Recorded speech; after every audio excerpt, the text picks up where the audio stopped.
প্রয়োজনীয় অবকাঠামো নির্মাণ ছাড়াই ২০২৪ সালের ১২ ফেব্রুয়ারি উদ্বোধন করা হয় গোদাগাড়ীর সুলতানগঞ্জ নৌবন্দর। পরীক্ষামূলকভাবে ভারতের মুর্শিদাবাদের ময়া রুট হয়ে কয়েক মাস পণ্য আমদানি হলেও অল্প সময়ের মধ্যেই বন্ধ হয়ে যায় কার্যক্রম। গত বছর নৌপরিবহন উপদেষ্টার পরিদর্শনের পর বন্দরটি চালুর উদ্যোগ নেওয়া হলেও অবকাঠামো নির্মাণ কাজ এগোচ্ছে ধীর গতিতে। আশা রাখি পোর্ট চালু হওয়ার পরে এলাকার অর্থনৈতিক অনেক উন্নত হবে, কর্মসংস্থান ব্যাপক হারে বাড়বে। আমাদেরকে এখন ঘুরে আসতে হয় চাঁপাইনবাবগঞ্জ সোনা মসজিদ হয়ে ইম্পোর্ট হয়ে। আমরা যদি এখান থেকে আসি তো আমাদের ১-১.৫ ঘন্টাতে আমাদের এখানে চলে আসবে সুলতানগঞ্জ পোর্টে। ব্যবসায়ীদের দাবি, সুলতানগঞ্জ থেকে ভারতের মুর্শিদাবাদের ময়া ঘাট হয়ে পণ্য আমদানি ও পরিবহন খরচ অন্তত ৩০% কমবে। আমাদেরকে বন্দরটা সচল করে দিক এবং এই বন্দর আমাদের জন্য যা লাভজনক সেটা সবাই আসলে অবগত আছে। সুলতানগঞ্জ থেকে ভারতের মুর্শিদাবাদের ময়া বন্দরের দূরত্ব মাত্র ২০ কিলোমিটার।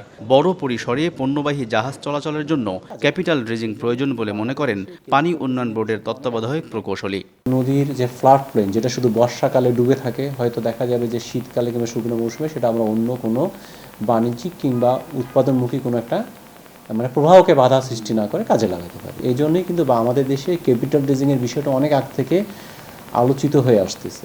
বিআইডব্লিউটিও কর্তৃপক্ষ জানায়, পানির নাব্যতা অনুযায়ী বর্তমানে সুলতানগঞ্জ ময়া নৌপথে নৌযান চলাচলে কোনো প্রতিবন্ধকতা নেই। জাতীয় রাজস্ব বোর্ডের অনুমোদন মিললে শিগগিরই বন্দর চালুর আশাবাদ তাদের। 80-90% কাজ অগ্রগতি হয়েছে। আশা করা যায় আমরা 20 জানুয়ারির মধ্যে এই কাজগুলো সম্পন্ন করতে পারবো। পানির নাব্যতা পাওয়া যায় সর্বনিম্ন 10 ফিট, যেটা নৌ চলাচলের ক্ষেত্রে কোনো প্রতিবন্ধকতা সৃষ্টি করবে না। জানা যায় ১৯৬৫ সালের ভারত পাকিস্তান যুদ্ধের আগে সুলতানগঞ্জ ময়া ও গোদাগাড়ী লালগোলা নৌঘাটের মধ্যে বাণিজ্য চালু ছিল।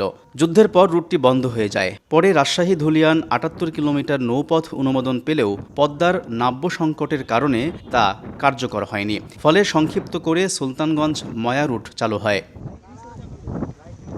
আলতাফ হুসাইন, সময় সংবাদ, রাজশাহী।